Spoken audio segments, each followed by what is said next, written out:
Good evening. I'd like to welcome you to this evening's meeting. Before we start our regular meeting this evening, we are going to come forward with a resolution to appoint Richard Byrd as the member to fill the vacant seat on the Board of Education. Could I have a motion on this, please? So moved. Thank you. Could I have a second? Second.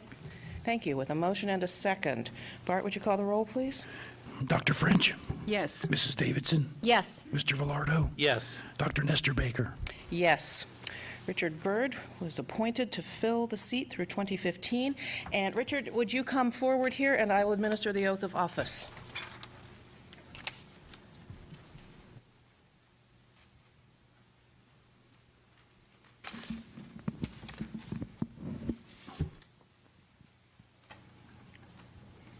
Would you please raise your right hand?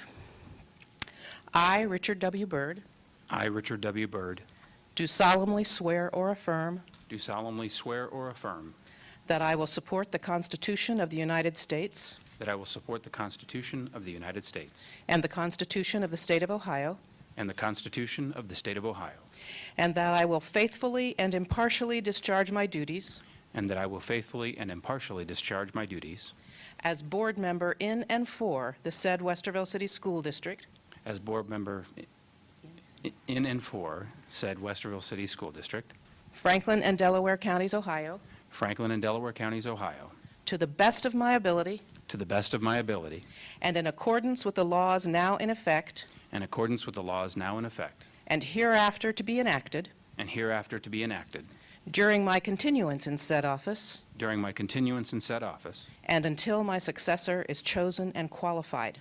and until my successor is chosen and qualified. Congratulations. Thank you.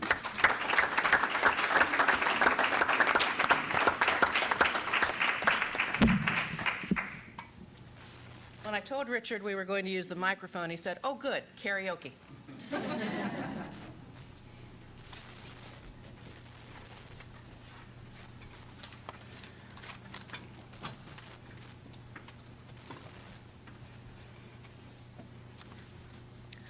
Now that we are a full complement again, I would like to call this evening's meeting to order and ask the treasurer to please call the roll.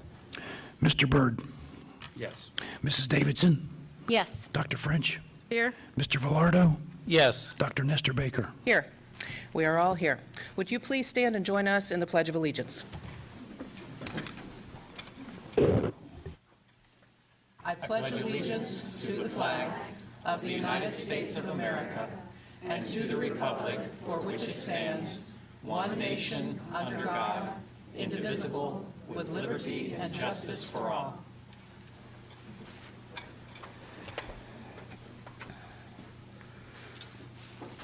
Item number 5 on the agenda this evening, board meeting minutes. This is discussion and approval of the May 19th, 2014 and May 29th, 2014, June 4th, and June 5th board meeting minutes.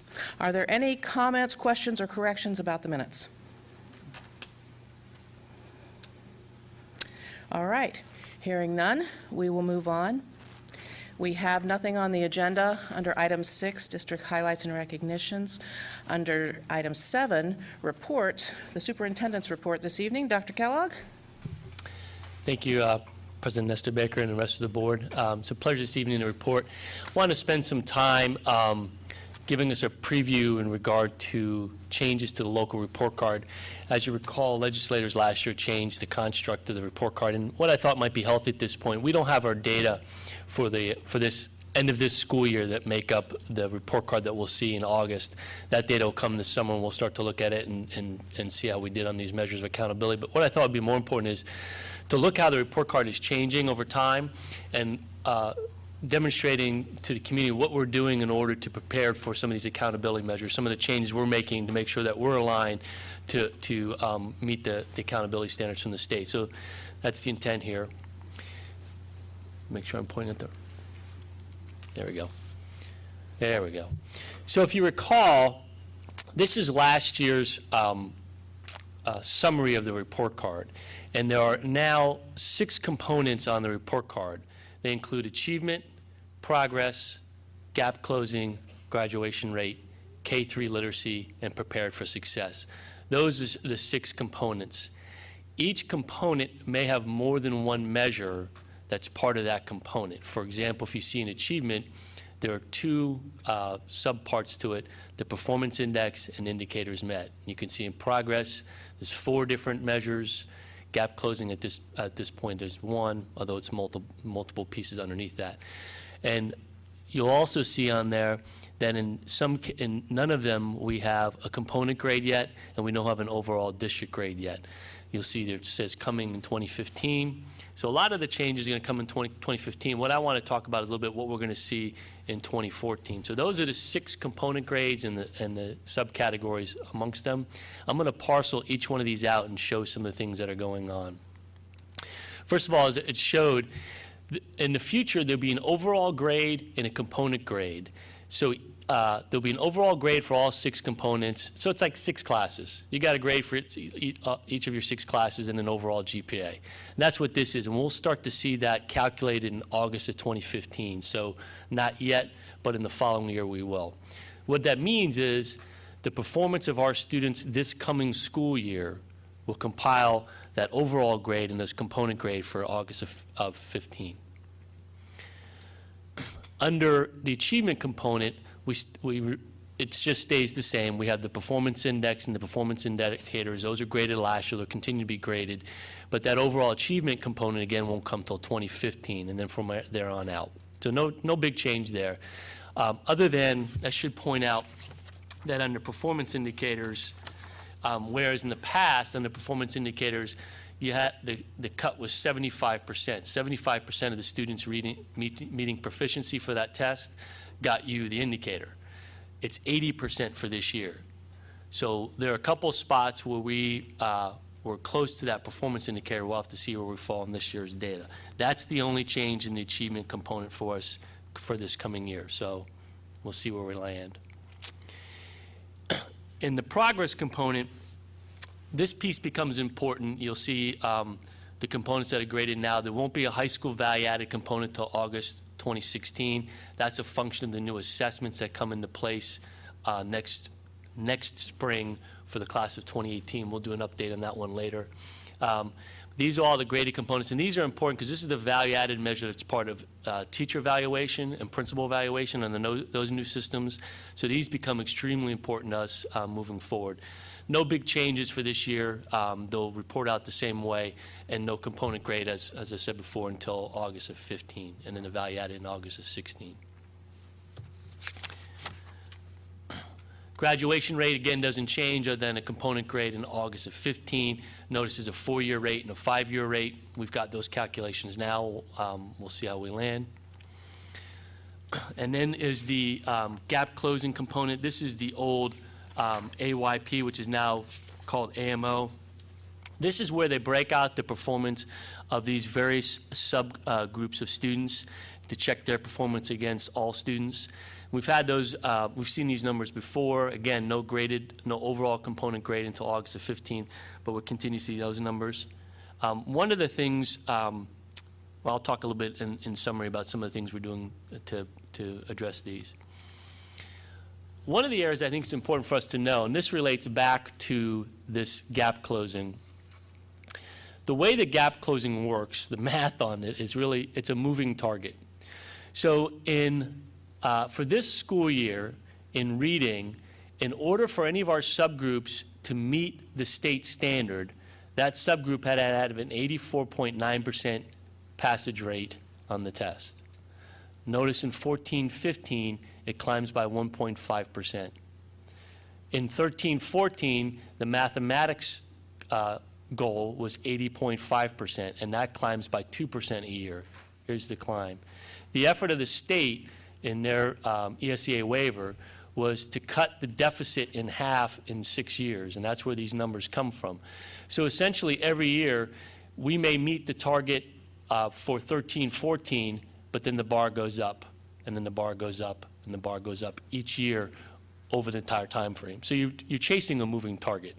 A little tricky. You'll also notice that I said that the indicator is 80%.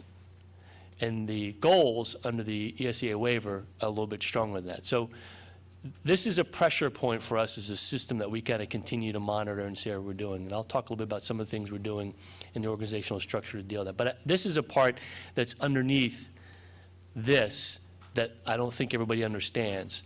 Every year, the standard for what those groups need to meet in order to meet the AMO target goes up in order to close the gap. The other one that's in there is this K-3 literacy, which last year had no measure at all. And in this year, the K-3 literacy improvement measure is going to be graded. And this is essentially a cohort model. What I understood was that the State Department of Education was supposed to define this measure for us December of 2013. We've seen some sample ideas. It's really a cohort model, so it looks something like this. If in your kindergarten class, let's say you had a kindergarten class of 100 kids, and 40 of them were not on track according to the third grade reading guarantee. As that grade moves up, if you reduce the number of kids in that same grade who went from not meeting to meeting, your score improves. Make sense? So it's a cohort model as they move up. Similar to graduation, a four-year graduation model. That's what this literacy improvement's supposed to be, and that's what the grade's supposed to be in 14. We're already starting to look at, we have 2 years of this data now, because August of 13 was the first year we did the third grade reading guarantee, and we did the assessments to determine who was off track. This would have been the second year. So we really only have this data for 1 year to next year to see how our kids improve, to see how we're going to end up doing on this. And we don't have the data yet, so we're still trying to get a handle on it. So that's the change there. I'm still not sure what the K-3 literacy component is up here that starts in 15 as well. Those would be the two pieces that go to the entire component grade. But that's what that measure is. The biggest one on the report card is prepared for success component, and it has multiple measures. Nothing was reported in 2013, but this fall, 2014, all of these were reported, not graded, but reported. In August of 15, we'll have a component grade for all these. This is college admission tests, participation, non-remediation scores. This is an interesting one because on the remediation rates, which have gotten a lot of discussion in the public and in the press, the interesting thing is the cut scores by state colleges across the state are different for what makes a remediation. So two kids, same score, same test, two different universities. One may be in a remediation class, one may not. They've cleaned that up through the Board of Regents and have standardized that across the system. So it'll be interesting to see what that does to our remediation rates. The other piece on the remediation rates that I think will be interesting is, in the past, we've had a 3-year math requirement, and our remediation rates in math were significantly higher than in language arts. I'll be interested in seeing how the 4-year math requirement that our last year seniors had plays out in terms of math remediation in the future. Theory being, if you've had 4 years of high school math, more higher in math, less probability that you need remediation in college. That's the hope. So it'll be interesting to see how that plays over next couple of years. The other ones are dual enrollment credits, industry credentials, honors diploma. You can read these. All of these are program pieces that we emphasize, but we need to really put a magnifying glass on to see how we're doing. The one that concerns me the most in following in legislation, this is actually part of the mid-biannual budget review, and that's gone to the governor's desk, as it relates to dual enrollment and PSEO. Currently under under dual enrollment, we're able to charge our families for those dual enrollment credits. For example, our kids who go to Otterbein or the College Plus program we have, I think they pay $100 per credit. Under new state law, we can't charge them anymore. So the cost of that dual enrollment credit is going to come back to the district, and we're working on those numbers. Our estimates right now are at about $100,000 annually to pick up those costs. We've had lots of conversations with legislators about that piece. I'm not entirely comfortable with having to pick up the costs for the college credit on this. I think it also creates an equity problem. Students enrolled in dual enrollment or PSEO, the district will pick up the costs. Our kids who are taking AP tests or IB tests are paying the cost for those tests, which can earn them college credit. So there's some policy stuff in here and some impact financially that we probably want to take a look at in the future and see what it does. So these are some of the components that are going to be reported out this year we'll start to look at as part of our report card. The measures, and this is in the handout as well, here is the actual descriptor of those measures. So the college admission test is a participation rate and percent receiving non-remediation scores. In most of these, the participation rate is an important function. Numbers of students in the program improves your score. Okay? So it's about more opportunities for more kids as well as the performance of those kids, which I think is a good thing. We want, across these spectrum of opportunities, the more kids participating in these things, the more ready they are when they leave us for a variety of opportunities, not just college, but you saw industry standards were in there as well, industry credentials, straight to work, viable careers. So that's a robust piece for us. And I want to hit on a couple of things, and I scrambled this a little bit in my presentation, so I'll backtrack. I want to talk a bit about some of the things we're doing to address some of these. We put some positions in place that I think are an important piece. We've posted the Career Technical College Readiness position because we believe we have some fertile ground for opportunities in curriculum as it relates to career technical education, as well as in college readiness. So that's a position we're interviewing for. We've posted and begun interviewing for our coordinator of minority achievement. We'll go back to the disaggregated data and what are those students doing? What are the best practices of school districts out there regarding closing the achievement gaps for minority students? That's a position for leadership we're looking for moving forward. We've had some good interviews there. We've added leadership in gifted by pulling Vicki Gerald out, and she's now going to be the full-time gifted position. So these are some things, and then program places, our straight A grant, which offers opportunities for kids who are in industry credentials or in college credit, dual enrollment. Those are program opportunities we have for kids. IB is one that I think we have opportunity, and AP, to enhance and expand our opportunities for kids in a cost-effective means to increase our participation in those programs. So there are things we are doing in alignment to move us forward on these pieces, and some of those are leadership positions as we reorganize, and some of them are programmatic to help us address what we're going to be accountable for in the future. So that's where we're at. That's what the report card data is going to be. We'll start getting our student results here in June and start to look at those and see where we are, and we're going to start looking at our data now for what's going to be happening in the future. So we understand the impact of what we're doing now and what our future data might look like. Rather than always being a victim of the results, I'd like us to set ourselves up for success on the results. So we've been reviewing this, and that's kind of where we're at. So if you have questions or comments, I'm happy to take them. Questions or comments for John? The last piece in that, as part of our planning I should go to, is our strategic plan. And again, those 6 dimensions and the goals around those, all of those get at holistically what we need to be doing as a system to meet the needs of our community as well as what the report card's going to measure.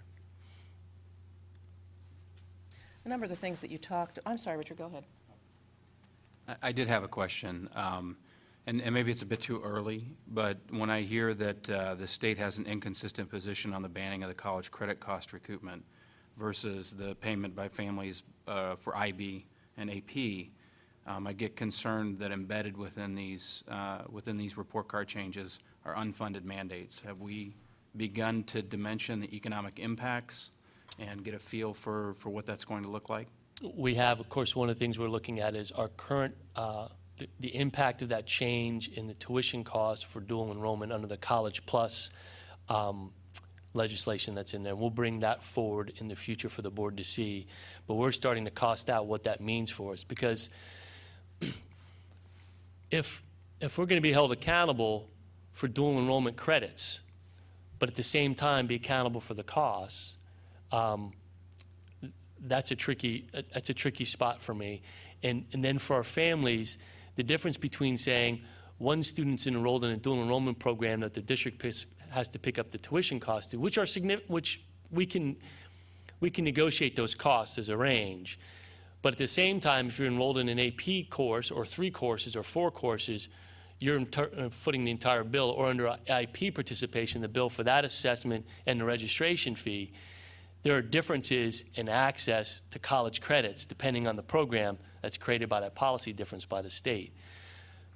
Most of the superintendents I've worked with in working with BASA, the Buckeye Association of School Administrators, have talked to legislators about redoing the college credit plus piece so that there's a sliding scale based on economic circumstances of families, as opposed to we foot the entire bill.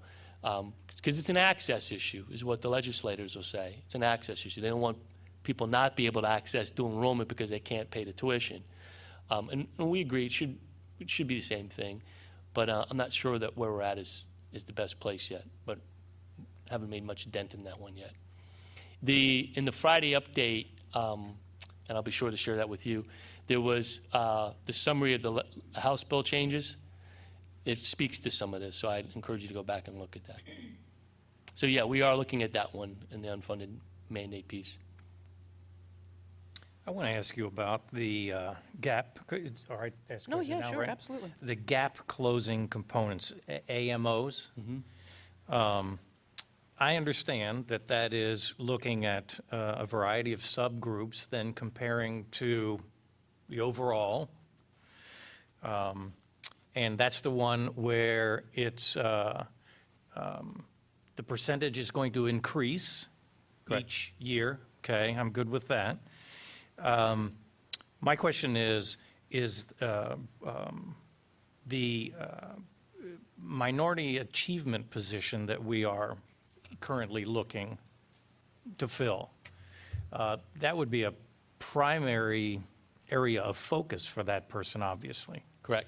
And are you feeling, that's just kind of clarifying for me and anybody else that need clarified, are you looking at those numbers and do you have a significant concern? Or you say, no, I think we can hit those, we just need to be quite proactive? What's your sense of that? As this district changes and continues to diversify, kind of what's your sense of hitting those targets?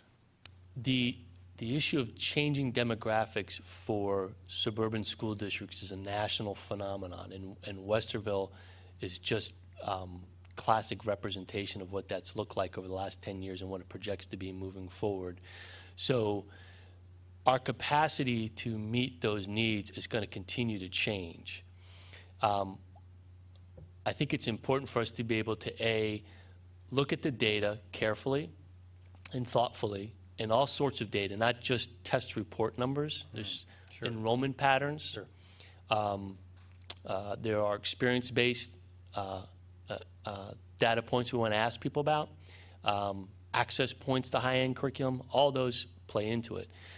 Then the next part of that is, what are the best practices out there?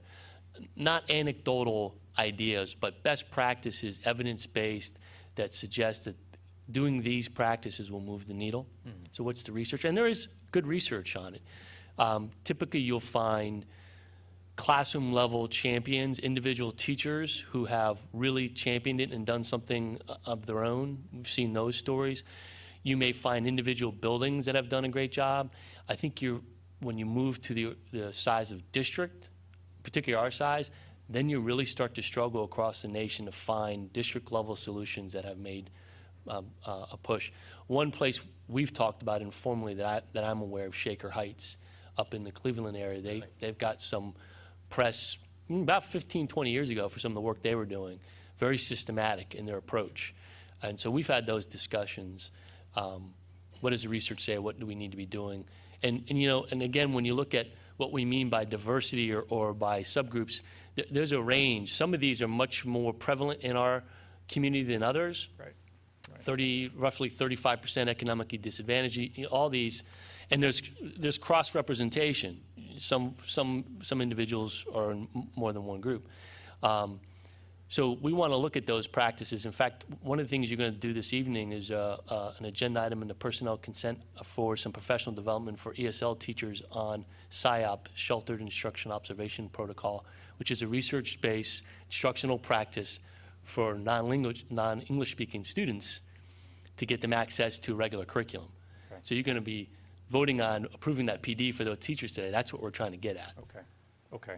That's helpful. I wanted to pick up on what Richard was saying in light of this, because I appreciate you with, is it BASA? pushing back a little bit on the college funding so that we can use our money perhaps to fulfill some of these gaps that they are imposing on us that we want to hit anyway. Yeah. These are kids we want to achieve anyway. Yeah, the accountability movements and the alignment between the resources we get, and clearly, we had a healthier budget from the state this year than we've had recently. But then again, the other side, I think we've had a healthy dose of legislation and requirements as well that I'm not always keenly fond of. Thank you. Helpful for me. So Rick, I'd actually like to follow on to your question All right. now. Any concerns in the course of the establishment of this scorecarding with the notion of blending ESL with all other minority populations? It seems to me that it runs the risk of both diluting the effectiveness of both programs, as well as potentially damaging the capability to close the gap. They are not, while they are aligned, potentially from a cultural standpoint, as you said, where there are people that are in multiple groups, the ESL needs are specific, and the other categories are opportunity, culture, and the ability to move through the economic disadvantage gap. But I'm concerned that this is a blended metric that runs the risk of not delivering on either. So within the AMOs, they report out each subgroup separately, which allows us to look at that performance. So we'll go back to LEP students. We'll have a separate measure of their performance and tying that performance then to our implementation of a research-based strategy to see if we're making a dent in their performance as part of what we want to do. And even within limited English proficiency population, there are 5 layers, depending on their performance on the OTELA, the test we give to determine their language proficiency. So you can have a student who's at a 1, nearly none, to a 5. And I may get the number wrong, but somewhere around a 3 or 4 score on the OTELA typically leads to proficiency, aligning to being proficient on the state test. So you start to get some alignment between those. And we have kids who come us, they may be 15 or 16 coming into our high schools with no English. And that's a different challenge. But their schooling experience may be such that they may not have English skills, but they understand math, right? So a whole host of variables come into play when you're trying to do this. And that's when pushing down to the building level and asking them questions about individual kids becomes important. At our end, we're sitting there looking at a whole pocket of kids. The building principal is looking at his 50 kids. He knows them by name, and the guidance counselors and the teachers, and they all know them by name, and they know the story and the performance. And that's an important piece to us getting it right for each individual kid. So they do separate those out. Other questions? So, John, a couple of things I was going to raise have been raised already. I want us, though, thank you, I want us to continue what I would consider to be another layer of this report, and that would be to come back perhaps at the next meeting and talk about the high school diploma requirements that were part of the review that just was passed through the legislature. Since there were some very late-breaking changes that occurred with that around the diploma. So if we could bring that to the next meeting, that would be helpful. Yeah, we had that discussion today. I'd like to bring that to the board. And part of what I was hoping to do as part of that was to come forward with what our communication plan is for parents and students and teachers, because it affects the class of 2018 pretty significantly in understanding. You have a 2018, Mr. Velardo? You have a smile on your face. They're coming along, if they pass. So yeah, we would like to bring some awareness to the board and to the community on that. We'll plan on doing that. A number of the things that you were talking about affirm the approaches that you've been taking. And as you say, you've been proactive about it. But I think that Richard's point is extraordinarily important for us to keep an eye on.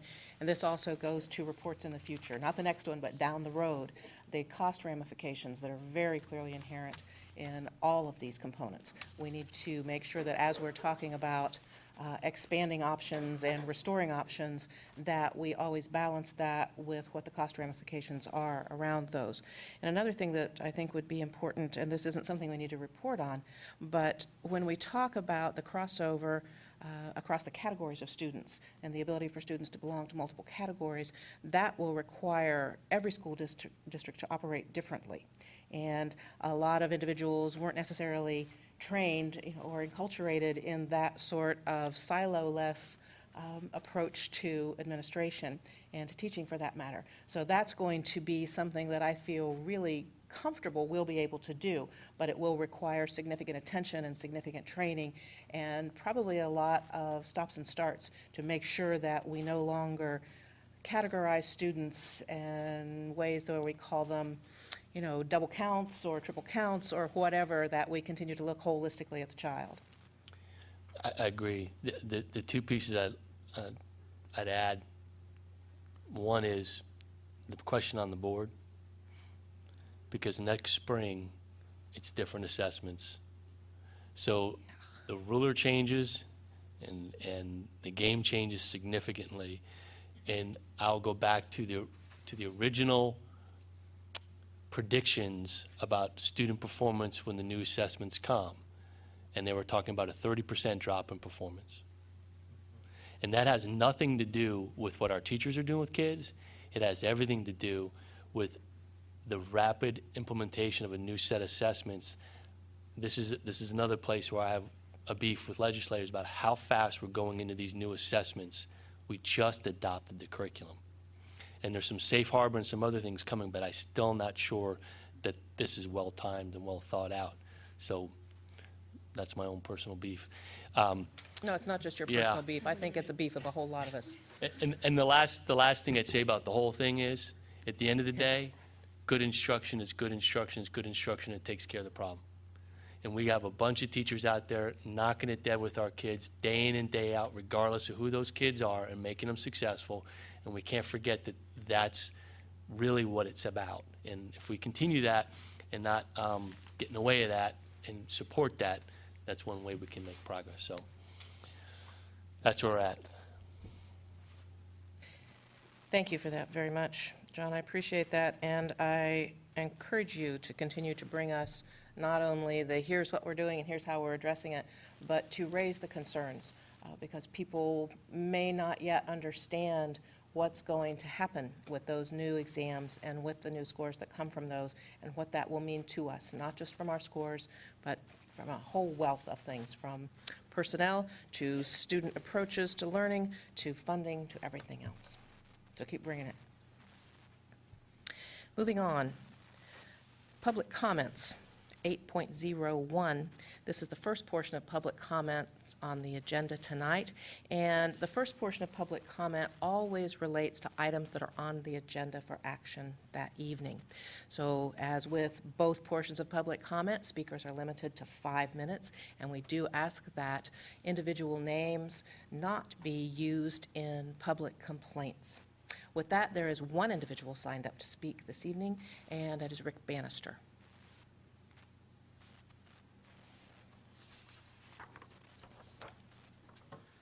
Thank you, Dr. Nestor Baker and Superintendent Kellogg. Bart, good to see you. All my friends on the board.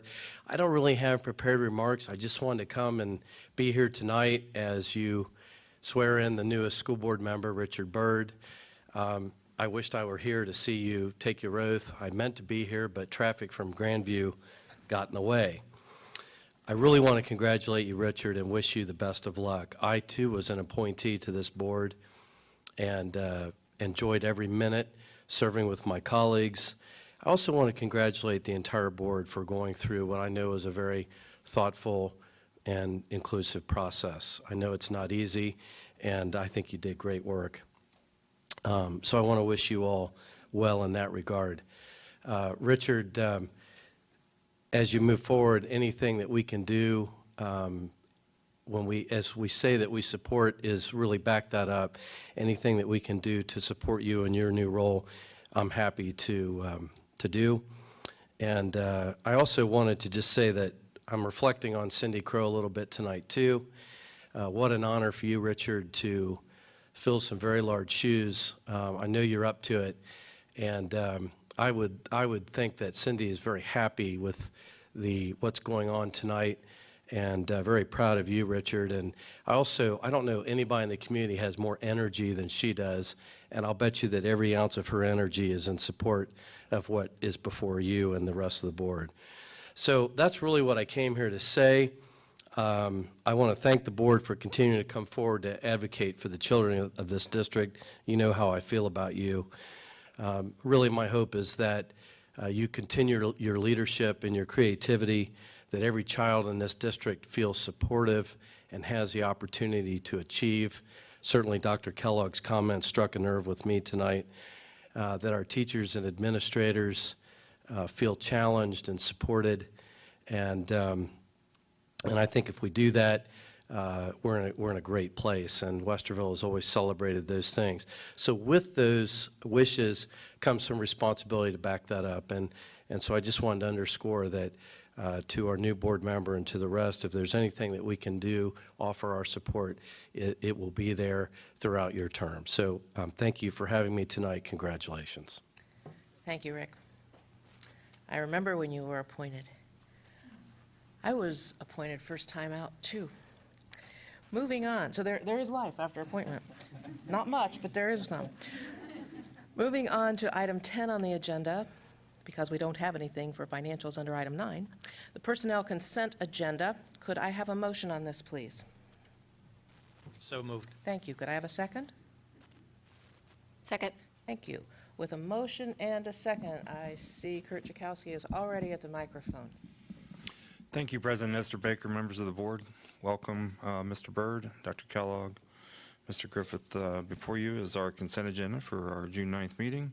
You've answered a couple questions, I believe, indirectly through my office. I think we got things squared away with the questions that were out there. A few highlights this evening. We are hiring. We continue to hire some of those vacancies that Dr. Kellogg spoke of last meeting. Hopefully next meeting we'll have some of those administrative vacancies filled, but tonight we do bring you 2 classified administrators for consideration, as well as 2 licensed certificate administrators. I'd like to introduce them after the board votes. And then just to point out, we had a special, especially busy the year in the certificated license area of guidance, and we're bringing to you, I don't know if you noticed that or not, but 4 guidance positions on this agenda as well. We continue to fill the positions. Our principals are out there working hard to interview, and my office is working hard to screen and bring candidates to them, and as well to you, the board. So it's my recommendation that the board approve the consent agenda as it is presented to you this evening. Thank you. Are there questions for Kurt?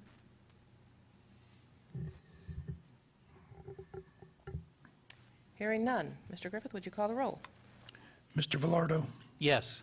Mrs. Davidson, Yes. Mr. Byrd, Yes. Dr. French, Yes. Dr. Nestor Baker.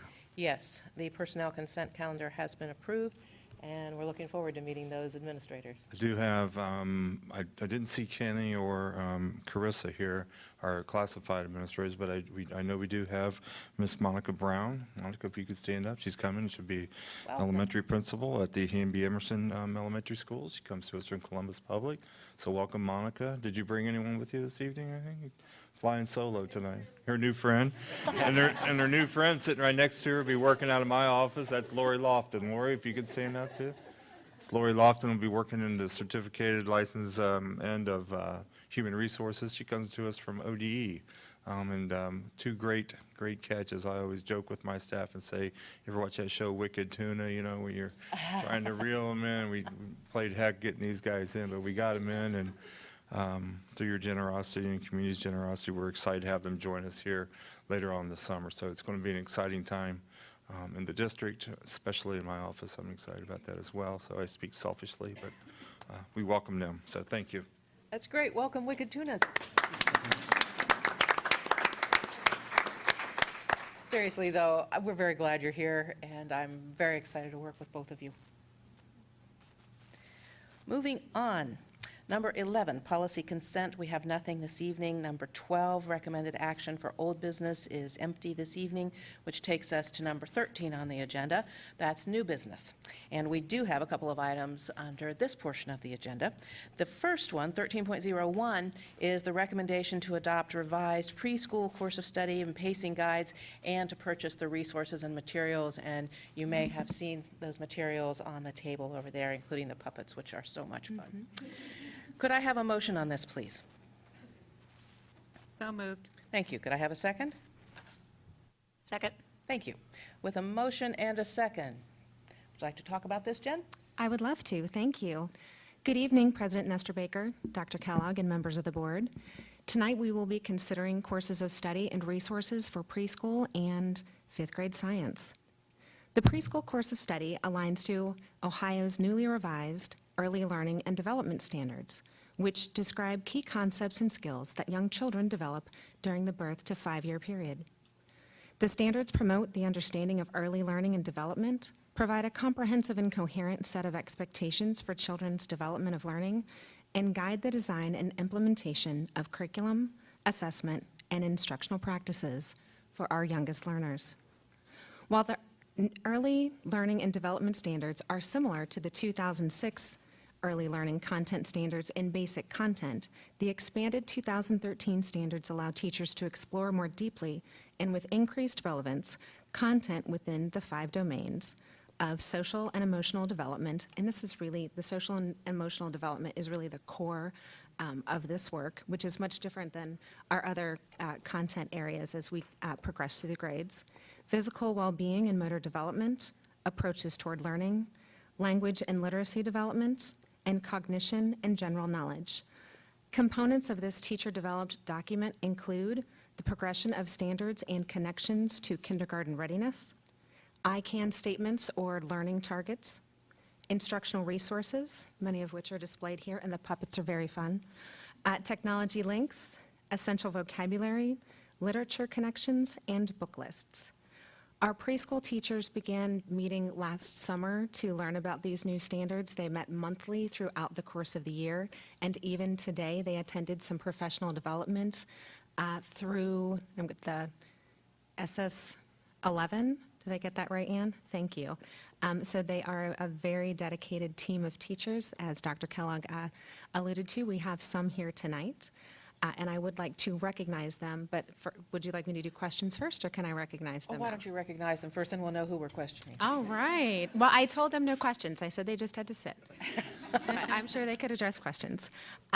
They're led by Director of Preschool Services, Ann Lockett, and she partnered with our curriculum coach, Kimmy Dodds. And we have teachers Laura Thornton, Katie Workman, Betsy Byers-Spurlock, Heather Shepard, Celeste Miller, Ann Roshan, Sarah Lawson, Jessica Marlatt, and did I miss anybody? No? Okay. Good. Very well Questions represented. or comments?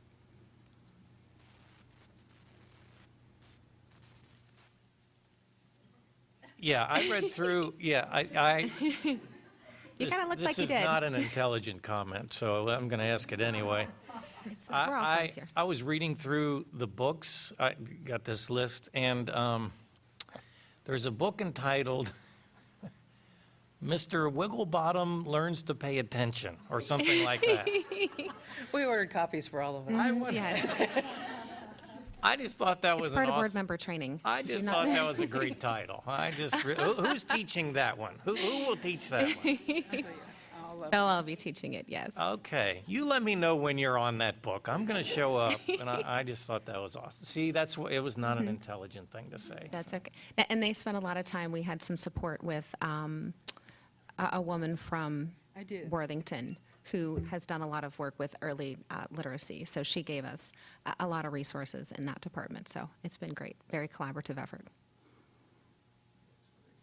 Questions, other comments, other pieces of literature you wish to read? I was really impressed with these.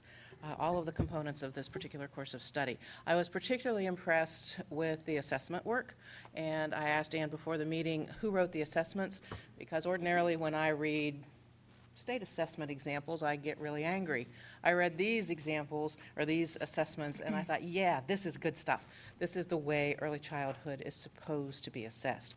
So I wanted to congratulate you on the work that you did, not only on the curriculum, and with Kimmy involved, I knew it would be good, but also on that assessment work. I also, Jen, congratulate you. Thank you very much. All components of board policy are recognized in this particular course of study. Thank you for bringing it that way. You're welcome. Anything else before we vote? Bart? Can I say something about my voice for a second? Of course. In case you guys are wondering why my voice is, I had throat surgery, and in the process, they damaged a nerve. So this is the best voice I have right now. So I apologize. I'm trying to do the best I can. We don't know if it's coming back or not. So please be patient with me. I hope to be presenting soon, okay? So, that being said, Hit you on the back and hope that it gets louder. Dr. French, Yes. Mrs. Davidson, Yes. Mr. Byrd, Yes. Mr. Velardo, Yes. Dr. Nestor Baker. Yes, unanimous approval. Oh, I apologize. I was thinking we usually went through 2 readings. Is that not something that we need to do? This is new business, isn't it? Well, darn, you could have had it already. I'm so, The first read. sorry. I'm still looking at old business. Okay, I'm we've sorry. talked about board policy, so I didn't want to, if you would like to approve it in one fell swoop, I'm certain you would have the power to do that, but. Yes, we do, actually. You're so- right. This is the okay. first reading. You and- are right. We all voted on it And anyway. since we have the opportunity, I'm going to ask a question here. These teachers are here, so let me ask, do parents, at this point, you have been using, or no, you're not using these materials. Do parents ever get involved and look at your materials when they're walking in or leaving? The students don't take these books home, I'm assuming, right? Okay, so that some of them do ask you questions, maybe? Oh, great, okay. All right, good. That's good to know that they do? Okay.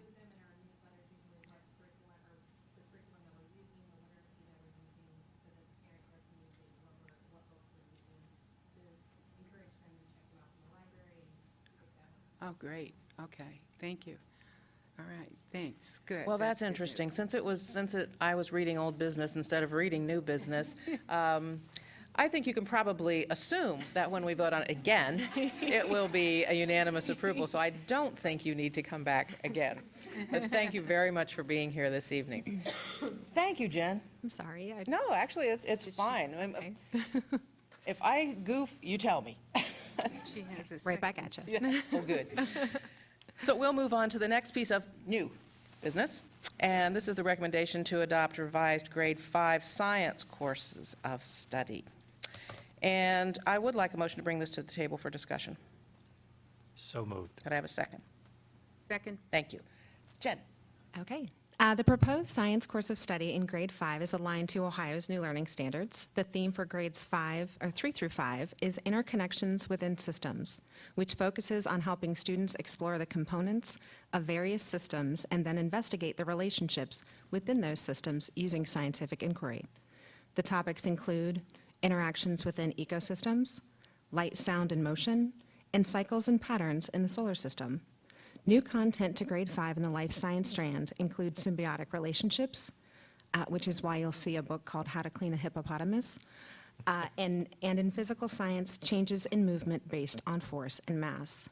The components of the course and study include the grade band themes, science inquiry and application, strands and strand connections, essential questions, learning targets, content statements and elaborations, instructional strategies, pacing, vocabulary, assessment suggestions, and resources, which include the use of current resources as well as additional online resources and books. Questions about this course of study? I did run straight to the hippopotamus book when I came in. I really wanted to see that. Yes, that's the symbiotic relationship. It's quite interesting how a hippopotamus gets clean, if you're curious. Questions or comments? No, I'm not. That's the book I thought you were going to mention.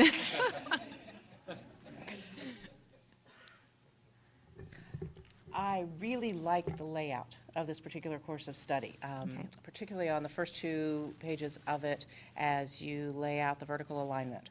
That's exactly what I was asking for earlier, Okay. and I very much appreciate the way that design lays out. The layout was also extraordinarily easy to follow, keep up with, pay attention to the various strands and where they were going. I appreciated that very much. I also appreciate all the information that you sent to us, not only for this particular course of study, but also for the pre-K course of study. So thank you very much for that. I wrote all of my questions on this little sticky note tonight as regards the courses of study. That's good. Really That's well good. done. Thank you. Thank you. Pass that along to the teachers, would you please? I will, and I will say, just due to certain circumstances and the fact that it's summer break, they were unable to attend tonight. But I will be certain to pass that along to them. Thanks. Anything else? We'll vote on this next time. That sounds fantastic. Okay. Thank you. Moving on to item 14 on the agenda. This is standing business, and we will vote on this tonight. 14.01, resolution to approve the 2014-15 student handbooks. Could I have a motion on this resolution, please? So moved. Thank you. Slow on the moves and seconds. Could I have a second? Second. Nicely done. All right, with that motion and a second, we are able to discuss the student handbooks. Deb, you're at the mic. Great. I appreciate your being here tonight, and we have had a fair amount of time to examine these. I appreciate the amount of time we were given to talk about these. Take it away. Good afternoon, President Nestor Baker, Dr. Kellogg, members of the board. Presented for your consideration tonight are revisions for the 2014-15 student handbooks for your consideration. A committee met on numerous occasions and came to consensus on the recommended revisions for you tonight. These revisions have been reviewed by our legal counsel. Our 3 high schools share one common handbook. This is also true for the middle and the elementary divisions. Our committee has efficiently aligned language, eliminated redundant information, and relocated information best maintained elsewhere. I'm happy to answer any questions the board may have. Questions, please? Comments? As I reviewed, I looked primarily at the high school one, but all of the lines that are put through there, this is just a housekeeping deal. I'm assuming that that's gone for the students. There's a lot of things that have been eliminated, maybe from our copies, or what? Do you know what I'm talking about? Well, if you're talking about the high school specific section, Yeah. I think that the majority of the pieces of information there that were stricken are actually best contained in the high school course description book. So rather than having them located at 2 different locations that may or may not have the same board approval, we've decided to relocate it where it is best housed in the high school course description book. Okay, so it's duplicated in the course description book. Okay. Thank you. That explains a lot of it. Other questions? I thought it was really helpful to read through this. Well, it was a lot of reading, but I really, because I don't know that I have read through all of those before, so that was helpful. You had? No, I was thinking the same thing. I'm not even sure I read through it when my kid was in there, but I didn't say that. You threw me off. It was helpful information. It was helpful information, thank you. Helpful information, 2 things. One, just really small things. Could there be page numbers be put on these? Really, I don't mean that to be silly at all, but if you did? We need them, There's you're right. 74 pages. 7, you counted them? I did, because I felt the same way. You rock. She rocks. No, I read it. I seriously did read it. I did too. Go ahead. Okay. I counted the pages. All right. Other questions? Sorry. I'd be happy to let you know that it is very much our intention to submit a table of contents that will align the subject area with the page where it can be located. Okay. We felt that it was confusing and best done after board approval so that Yes. we can actually eliminate the language to figure out on which page the subject would actually fall. Yeah, So it because is you're our taking off the intention. strike-through stuff, so I just wanted to, okay, thank you. And the only other thing I had was, I think that I see a couple of, like, minor typo kind of things, and I'll just tell you that later, Okay. okay? Yeah, no big deal. Tracy and Richard? No, I thought it looked great. There were a couple things I noticed. My guess is they will be added later, like forms that aren't on the website that say they will be on the website. So I'll email you about that one. The EpiPen thing. My kid has an EpiPen. I didn't know they could carry them. It was huge. So my ignorance. Is that new? Maybe that's new, that they can carry Is them. that part of the, it's Yeah. that new piece, isn't it? So you're not a bad mom. You No, didn't. that wasn't in there before. You didn't miss it. Okay. We've aligned different pieces and parts of information. For instance, on our district website, under the Health Services section, you'll find all the related forms I suspect you might be referring to from the nursing section that you're referring to, including the self-carry form that we're speaking of. And it's our expectation that our nursing staff does reach out to our parents in order to help them understand what needs to be done. I did find that form, actually. I did find that form. No, I thought it was fantastic, and I liked the changes to the middle school. Very good. Updated. I had a few questions, as you know, since I sent some, and I'm not going to ask all of them because, as my colleague said, I just had some small, piddly little pieces that I won't bring up this evening. I'll follow up with you later. One thing I was wondering, as we look at the handbook, we kind of jump into what I call the thou shalt nots. Do we have any intention of putting some form of letter or welcoming or in some way making it a little bit less thou shalt not? I appreciate the sentiment that you're sharing. I've already spoken with at least one high school principal, and I am sure that Mr. Reeves would support that it is also our intention that the elementary section already has a welcoming letter. It's our intention that the high school principals will gather together to create a common introductory themed letter, as well as for our middle school principals. That's our intention. Thank you. Something that I noticed, we spend a lot of time appropriately talking about harassment and intimidation and bullying of students. We also talk about harassment, intimidation, and bullying of individuals who are part of the school community, and that would include our staff, our teachers, our administrators, and so forth. I would like to see some explicit language in our handbooks, and I realize it's already been through the process. I'm not sure when we could do this. It may have to wait.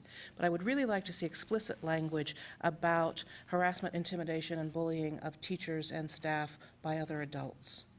I think that we need to make explicit the standards of behavior we expect. So I would like to see us pursue that at some point.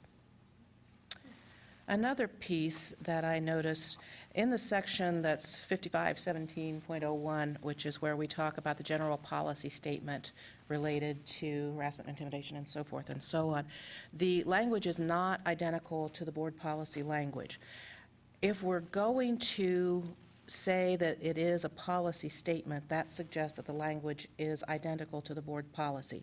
So it either needs to be identical to the board policy, or we have to change what we're saying that is.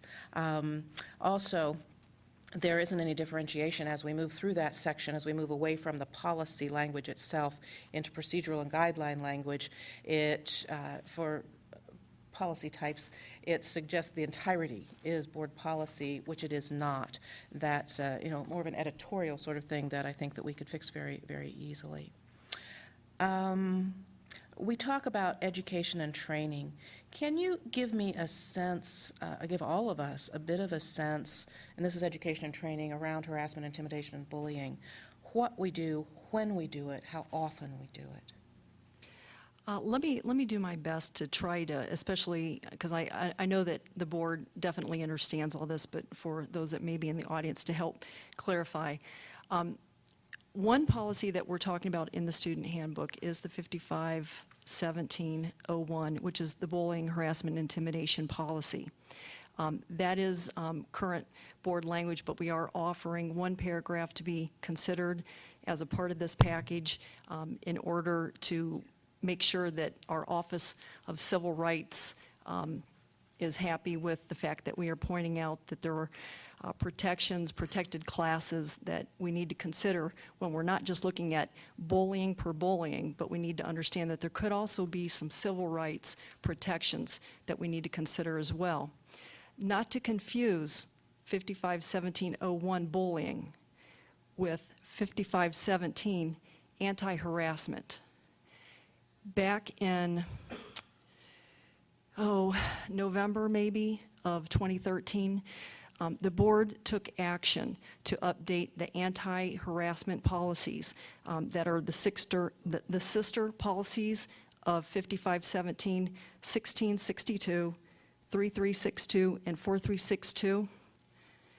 The revisions that you're looking at in the handbook, the strikeouts in the red being new language, the strikeouts eliminating language, actually reflects us moving our student section of 5517 anti-harassment to be now consistent with already adopted board policies in this area for those other three sections of policy. So rather than trying to move the student section earlier to align it best when we're starting a new school year, it's being done at this moment in time. Now, as far as what we have going on to try to help people get up to speed on what they need to understand, we do have online training that our staff goes through on an annual basis. Some of our, well, not some, all of our building principals, for instance, just recently on June 3rd, experienced an in-service on this particular area. Our health education curriculum talks about dating violence, and those are just a number of the different strategies we have going on right now. Thank you. John, I'd like us to, as we look at that paragraph and the shifting of that language, before the school year starts, let's make sure that our policy is in line with the language as we expect it to be and as we need it to be, so that there isn't any disconnect. So if we can do that before the school year starts, then I feel comfortable with that. The other thing relates to the wireless communications and entertainment devices. I have heard several teachers say, just as you were saying, Tracy, very glad to see this coming along. I've also heard from some of those same teachers and also from some others concerns in two different areas. One is that there will be an increase in the need for disciplinary actions because of students' improper use of the wireless communication devices. And with that, I would think it's a function of just making sure that our administration is aware of that so that any sort of additional professional development or suggestions or assistance related to that can be provided. Number two is that there is a concern that teachers will be held responsible or they'll face liability issues if students use their devices inappropriately in the classroom, and I wondered if you had any thoughts about that. Those are very legitimate questions and concerns. The language that you're looking at in the middle school section that's being recommended tonight, this was language that was first piloted by our high schools, and I'm happy to report that if there was a concern about the possibility that we had an increase in disciplinary interventions as a result of that change in the high school policy, actually the inverse occurred. And actually, as a direct result of this language and reasonableness of the policy, that students actually had less disciplinary referrals as a result. We do have our internet opt-out form that parents have the opportunity to look at. And to the best of my knowledge, no teacher has been found responsible or liable at the high school level for their attempts to ensure that students are only using devices in an appropriate and safe manner. Thank you. And I assume that as the handbook rolls out, and I very much appreciate all of the work that went into this on the part of teachers and staff, administration, that we will explicitly allay those concerns for teachers. Those are the only questions that I have. Are there any other questions? I just have a comment. Since the announcement came out Friday afternoon, the only aggressive lobbying that I've received has been from my rising freshman daughter and her friends, who told me I needed to get on top of the dress code. So I am really happy that fortune has favored the opportunity for me to have plausible deniability, and everything is already written, so thank you. But it was a full campaign. They all came to the house, so. Okay, so we want to make sure that that is listed as the Byrd dress code. Bird amendment. The Byrd Amendment, yes. All right, with those comments and questions, last call. Bart? Mr. Velardo, Yes. Mr. Byrd, Yes. Mrs. Davidson, Yes. Dr. French, Yes. Dr. Nestor Baker. Yes, the handbooks have been approved. Thank you, Deb. Moving on to 14.02, this is a resolution to approve admission and waiver of tuition for foreign exchange students. And we have 1, 2, 3, 4, 5 on the list tonight. Could I have a motion, please?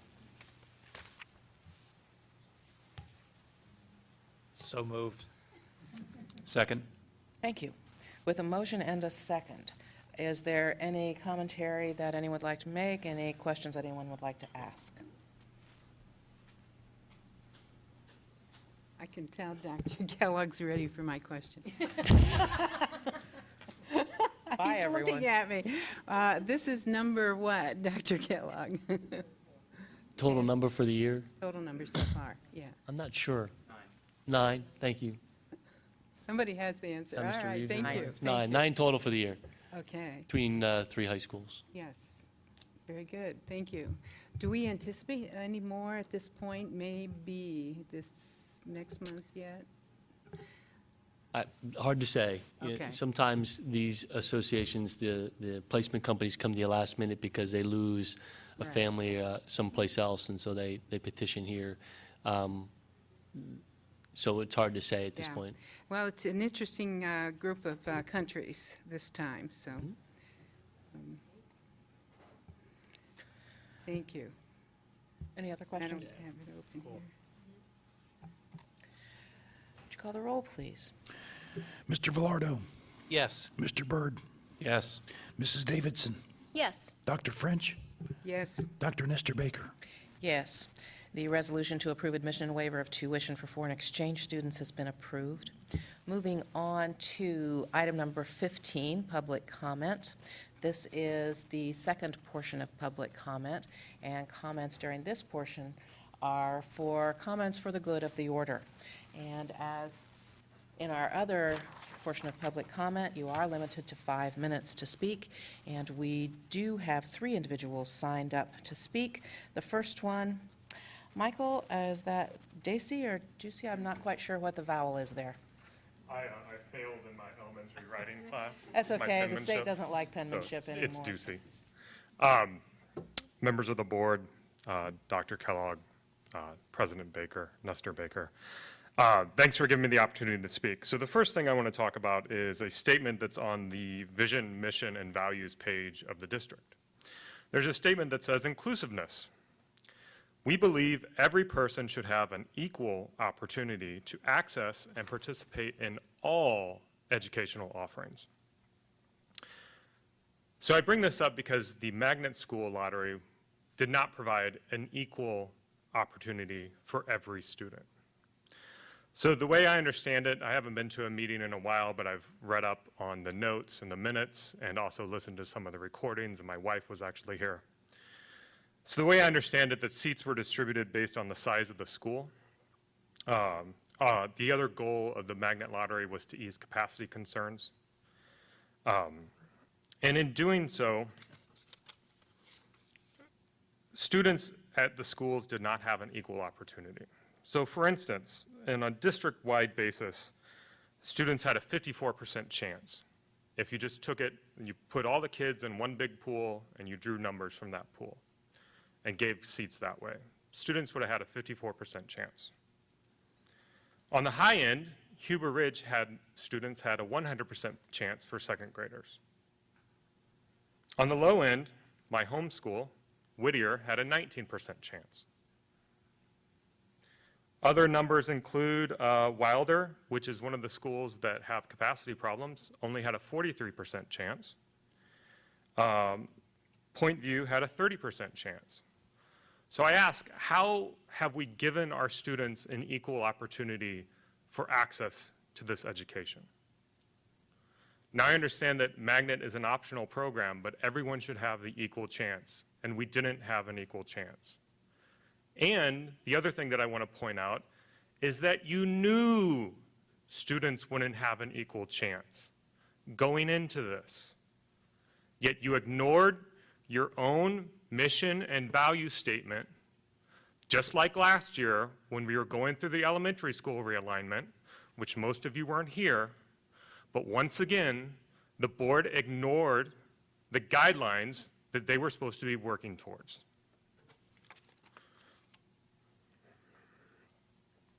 And now we can't undo it. The lottery's done. So my soon-to-be second grader, we could apply for third grade and try and get him in the third grade program, Magnet program, but his chances have now diminished greatly. Because once students are in the Magnet program, there aren't more seats that open up.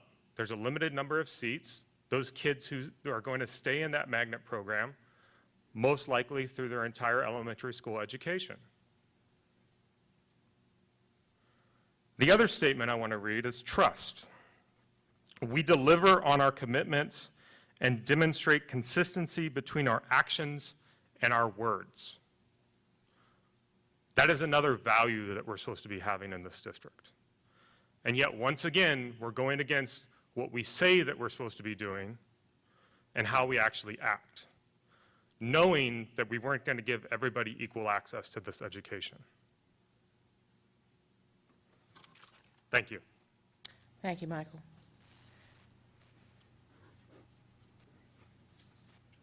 The next speaker is Deb Mylan.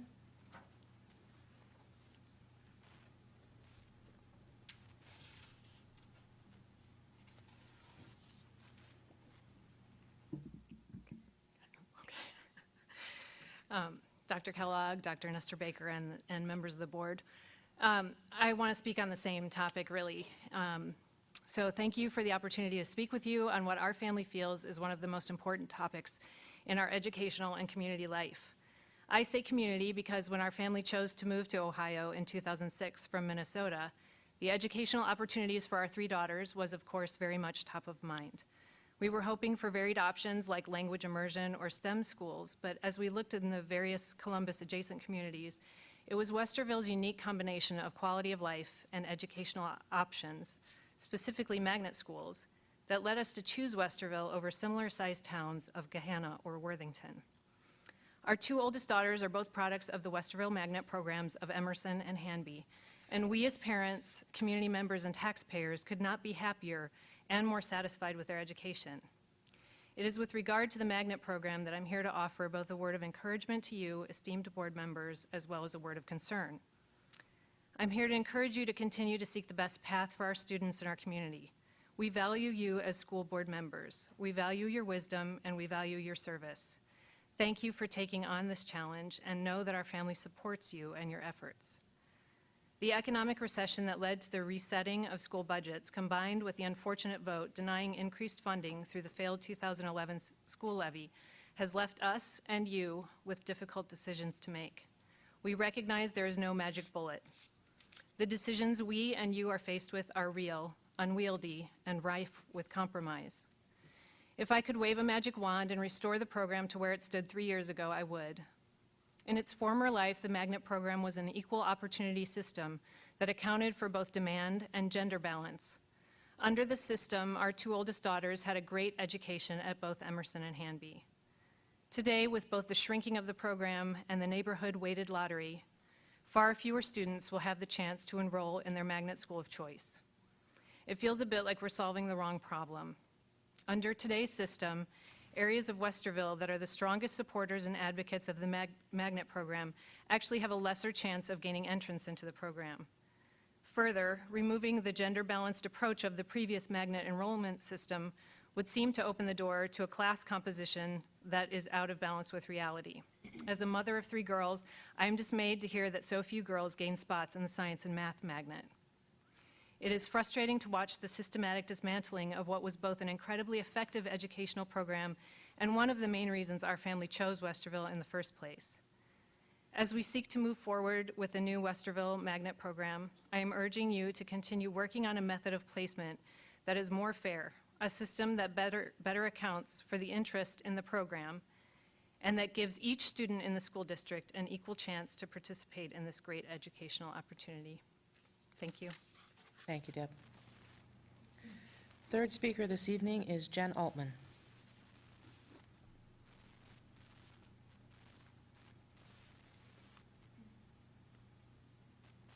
Thanks so much for the chance to speak, Dr. Nestor Baker, Dr. Kellogg. One thing is just a question, the main reason I'm up here.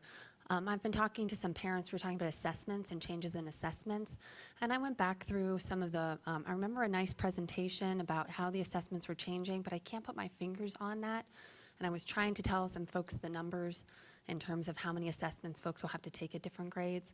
So if somebody can point me to that easily, I remember also in Westerville Parent Council, we had a nice presentation, so it may have been there. But if somebody could move that on to me, that would be wonderful, because I know some parents who would really like to see that and maybe make some noise about it. Not to you all, but, you know, to the people who've done that. So thank you very much if somebody could send that on to me. And I also just want to recognize that the 2 speakers who preceded me, you know, that the magnet program, I think, is no one in this room probably is surprised to hear me say this, but it's been a wonderful program for a lot of kids in our district, for kids who are a good fit for that program. And, you know, there's some concern. I know it's every time there's something new, you know, you're not going to make everybody happy the first time around or ever. But particularly for somebody who lives in the Whittier district, I know a lot of families who just didn't apply because when they saw the numbers of seats that were allotted to Whittier. So I think actually the numbers of people who maybe would have applied from some neighborhoods, you don't have a good sense of that. So I just encourage you all to be open to, you know, revisiting how the process works. It may just, everything may smooth out, but we might need to rethink some pieces of that. So I appreciate your openness and all the work. I know tons of work went into that. I really understand that. And so anyway, thanks so much. Appreciate it. Thank you, Jen.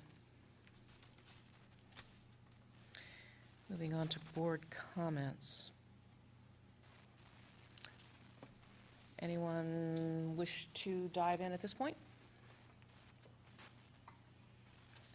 I'll go ahead and share a little bit. We all, each member of the board, and maybe you know this, I don't know. Each member of the board has a liaison position.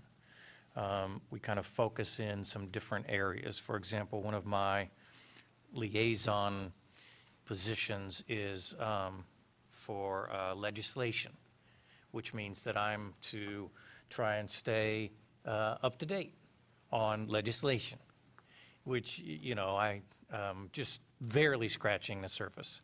But I want to bring to you an update that I think is helpful for you all to know. And I'm just going to read some information. The House Bill 362, you may know some of this or not, was passed on June 4th, and it brings some changes to the Ohio Teacher Evaluation System. People will call that OTES, O-T-E-S. And it allows some increased flexibility within schools and districts. So the legislation will take place, can begin to take place in this upcoming school year, 14-15, which is the reason why I think it would be good for you to know. 2 changes. The first change allows for less frequent evaluations of our highest performing teachers while still giving them feedback. So less frequently, but still evaluating the work that they do. The second change allows for some flexibility in an additional measure for student growth and observation.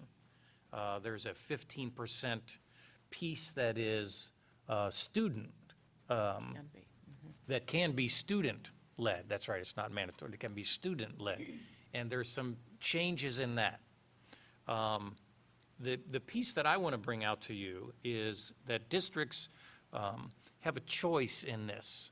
We can go with the process that we are doing, or we can take on this new alternative teacher evaluation structure. The main thing I wanted to share with you is that it's providing us more local flexibility. And one of the things that we are pretty passionate about is that local districts, school boards, administration have some say in the evaluation process. So take that, dream about it tonight. And just to let you know that we're trying to stay on top of this whole legislative morass.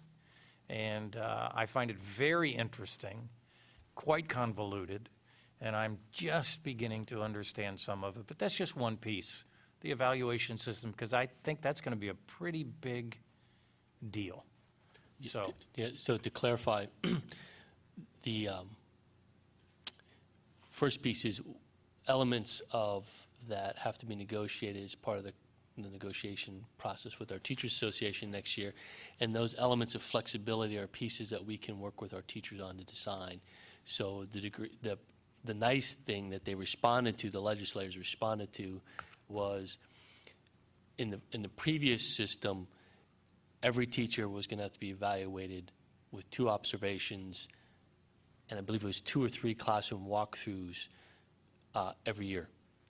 So take an elementary school principal with 600 students and whatever number of teachers and start to do the math, because it's the pre-observation followed by the 30-minute observation, followed by the write-up, followed by the post-meeting, leading to the next observation, and the hours spent.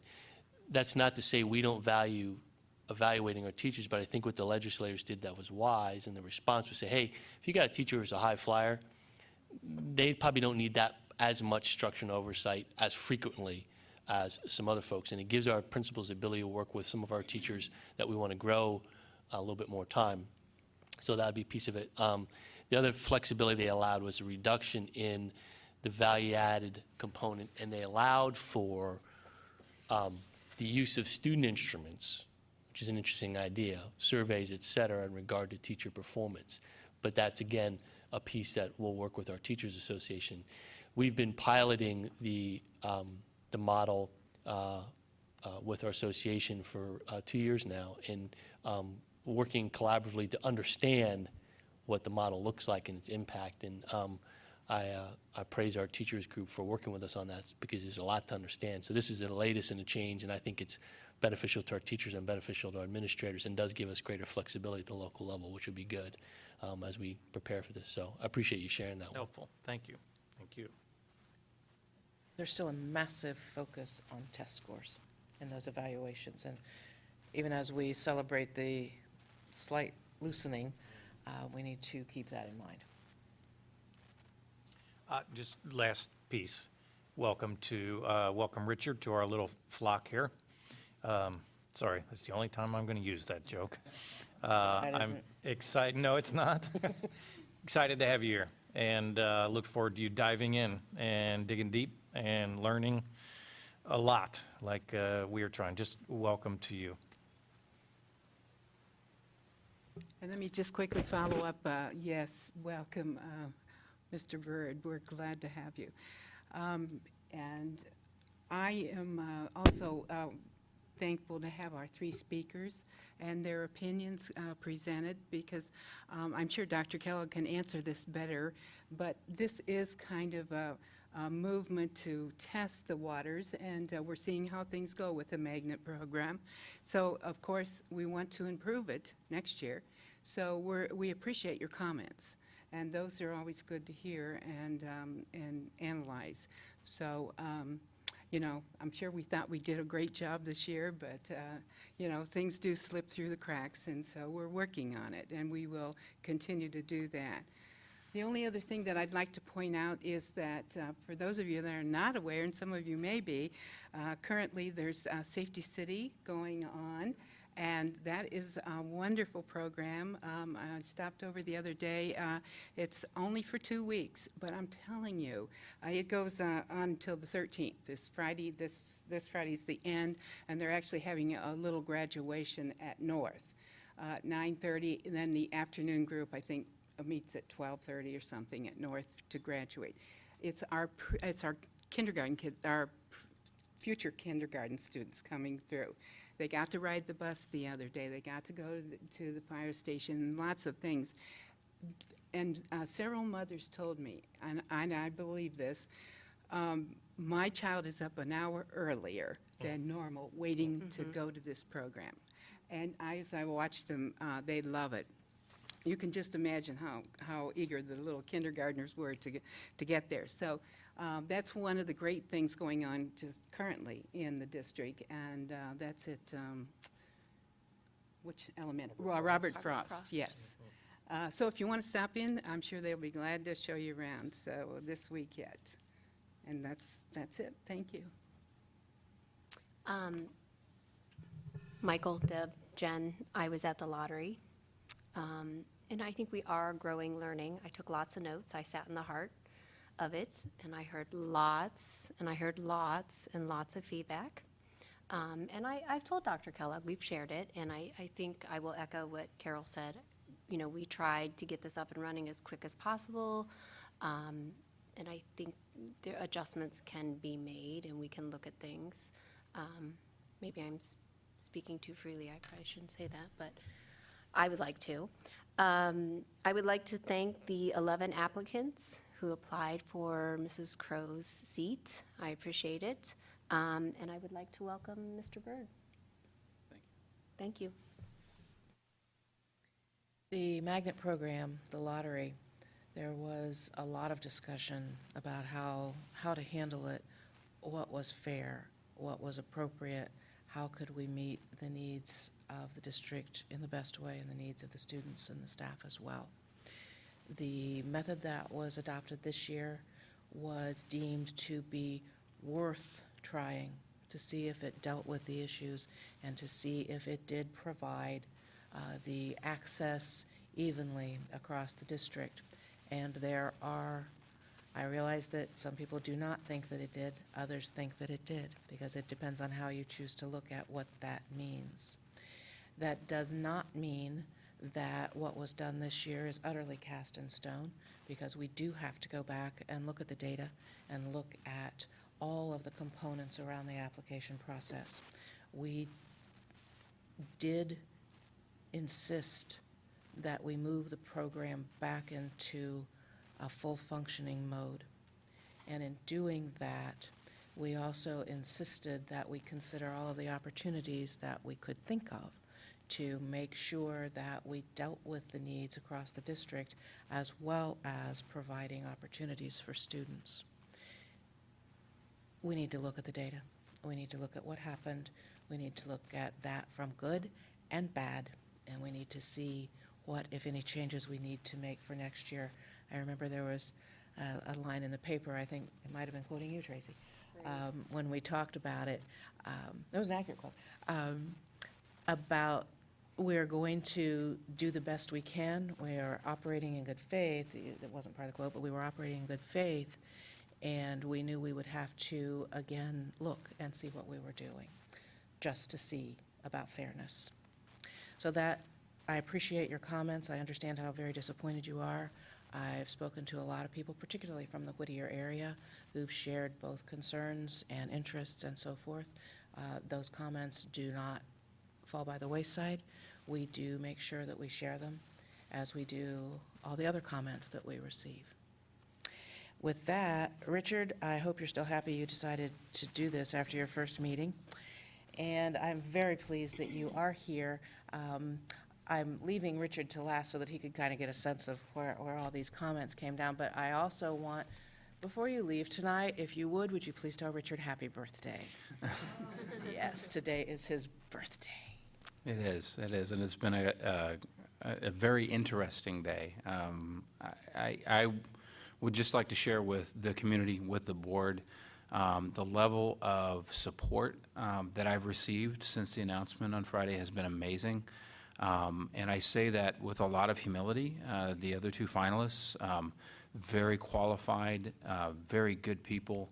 Amongst the 11, I counted more than a couple of personal friends.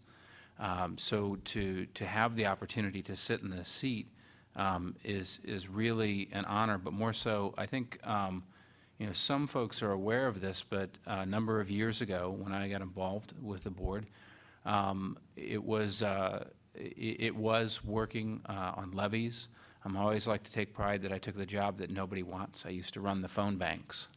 And I was absolutely floored, not just by the staff's participations, where I met Dr. Good, Mr. Hershiser, and a number of people, but I had Tracy and I had Cindy Crow come and sit and man those phones, which was my introduction to Cindy. So without a doubt, sitting in this chair, finishing the remainder of her term, is just really an honor, truthfully, in every possible way, shape, and form. To echo what I've heard tonight about the comments, under the old system for the magnet schools, I will say I have personal experience with what you shared with us. My daughter was selected and attended Hamby, and it was a wonderful experience. My son, however, did not get a lottery receipt at Emerson, and it was difficult for us back under the former program. And so I remember what that was like. And I think that, my focus as a board member, and I've already heard it from my colleagues on the board, the focus has to be continuous improvement, and we take the information that we have. And I'll phrase an old family member, when we know better, we'll do better. But we have to continue to move forward in a way that allows us to improve on each of the areas that I heard tonight. And I just appreciate your comments as well. But thank you, board members. Thank you, members of the community. I'm floored by my friends that have come this evening. And I am very much looking forward to participating with all of you. Any additional comments this evening? Hearing none, we'll move on to the next item on the agenda, which is dates, times, and locations of the next meetings. We will meet in regular session on June the 30th, 2014, and July 9th, 2014, 6 o'clock here in the Early Learning Center. And with that, I would like to ask the board to consider moving into executive session for the purposes of discussing negotiations. Could I have a motion, please? So moved. Could I have a second? Second. Thank you. With a motion and a second, Bart, would you call the roll? Dr. French, Yes. Mrs. Davidson, Yes. Mr. Byrd, Yes. Mr. Velardo, Yes. Dr. Nestor Baker. Yes, the board will move into executive session. No action will be taken following. Thank you.